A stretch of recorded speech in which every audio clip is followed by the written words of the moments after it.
సరే, ఇప్పుడు చూడండి, ఇందాక మనం నవమం గురించి తెలుసుకున్నాం. చతుర్థం ఉచ్చగల లగ్నములు. చతుర్థం ఉచ్చగల లగ్నం కేవలం మిథున లగ్నం మాత్రమే ఉంది, ఎక్కువ లగ్నాలు లేవు. మిథున లగ్నానికి అధిపతి ఎవరు? బుధుడు. మిథునానికి అధిపతి బుధుడు. ఈ బుధుడే చతుర్థంలో ఉచ్చస్థితిని పొందుతాడనమాట. అది కూడా తన్నిల్లే. బుధుడికి లగ్నము తన్నిల్లే, 4వ ఇల్లు కూడా తన్నిల్లే. 4వ ఇంట్లో ఆయన ఉచ్చస్థితిని పొందుతాడు. ఎవరు? బుధుడు. ఓకేనా? సో మిథున లగ్నమునకు చతుర్థము కన్య, కన్య బుధునకు ఉచ్చ. మిథున లగ్నమై ఏదైనా ఒక లగ్న జాతకుడికి మిథున లగ్నమై ఉండి బుధుడు కన్యలో ఉండిన ప్రబల యోగం ప్రాప్తించును.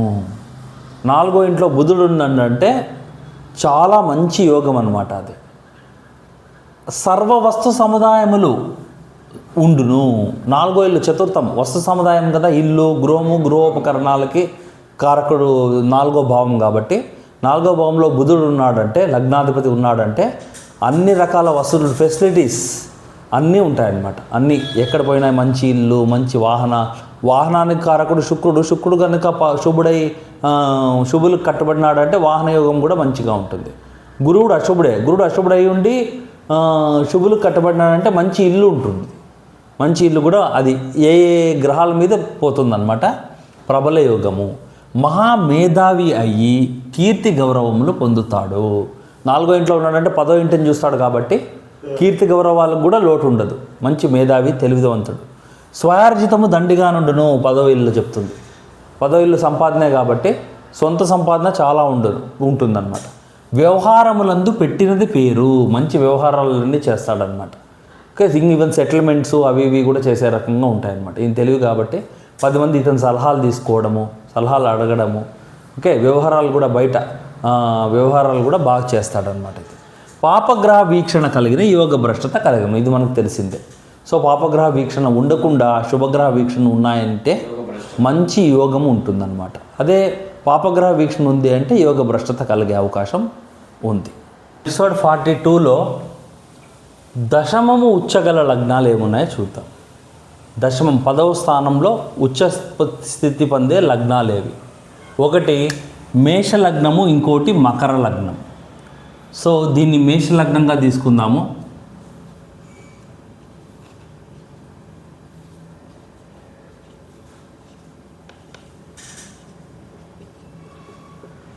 ఒకటి మేష లగ్నం, ఇంకోటి కింద మనము మకర లగ్నాన్ని కూడా తీసుకుందాము ఎగ్జాంపుల్గా.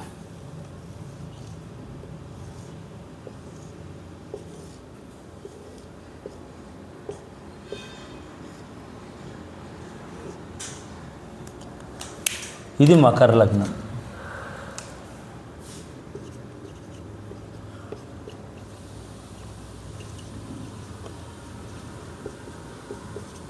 ఓకే, ఇప్పుడు ఈ 2 లగ్నాలు కనుక తీసుకున్నాం కాబట్టి మనము మేష లగ్నాధిపతి కుజుడు. మేష లగ్నానికి అధిపతి ఎవరు?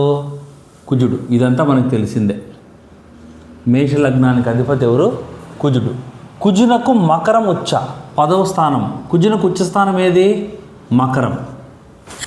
ఓకే, అలాగే మకర లగ్నాధిపతి ఎవరు? మకరానికి లగ్నాధిపతి ఎవరు? శని. ఈయనకి ఉచ్చస్థానం ఏది? తుల. తుల శనికి ఉచ్చ.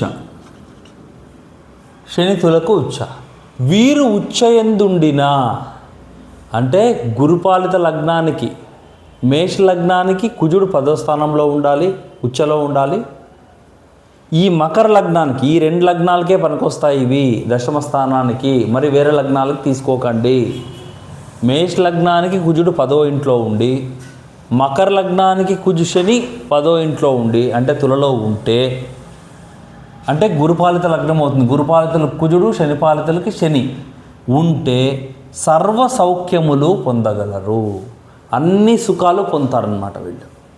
మాతృవిద్య, రాజవిద్య వచ్చి ప్రభుత్వం ప్రజలతో లాభాలు గడింతురు. మాతృవిద్యకు కారకుడు వచ్చేసి రాజవిద్యకు సూర్యుడు, మాతృవిద్యకు జనరల్గా శుక్రుడు కొన్ని కళ్ళకు కారకుడు అవుతాడు, గురువు కూడా కారకుడు అవుతాడు అనమాట మాతృవిద్యకు. వాళ్ళు కనుక కనెక్షన్ ఉంటే శుభగ్రహాలు అయితే, పాపగ్రహాలు అయితే, తక్కువ డిగ్రీలో, ఇవన్నీ మనకు ఆల్రెడీ తెలిసిందే. కనెక్షన్తో ఉంటే పేరు ప్రతిష్టలు కలుగును, సుఖ సంపదలు స్థిరాస్తులు లభిస్తాయి. పాపగ్రహాలు ఉంటే వీటికి వ్యతిరేకంగా జరుగుతుందన్నమాట.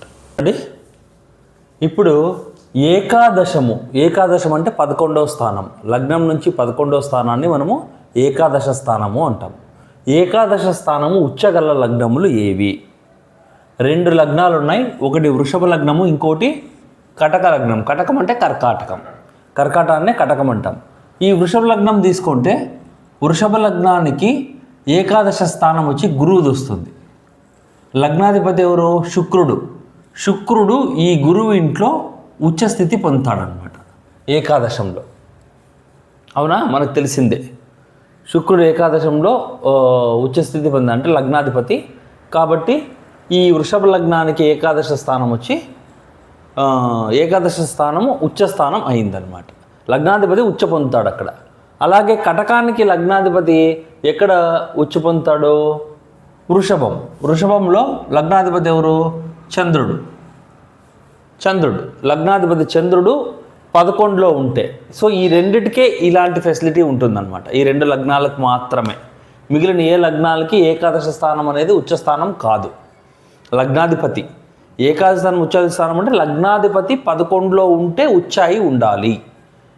ఉచ్చ అంటే హై పొజిషన్ అంటాం అనమాట. ఇప్పుడు వృషభ లగ్నానికి వృషభాధిపతి శుక్రుడు కనుక మీనంలో ఉచ్చ, వృషభానికి మీనం ఉచ్చ, వృషభాధిపతి. కటకాధిపతికి చంద్రుడు ఉచ్చ వృషభానికి, రైట్. సో వృషభ లగ్నానికి ఏకాదశం ఉన్న శుక్రుడు, కర్కాటక లగ్నానికి ఏకాదశం ఉన్న చంద్రుడు.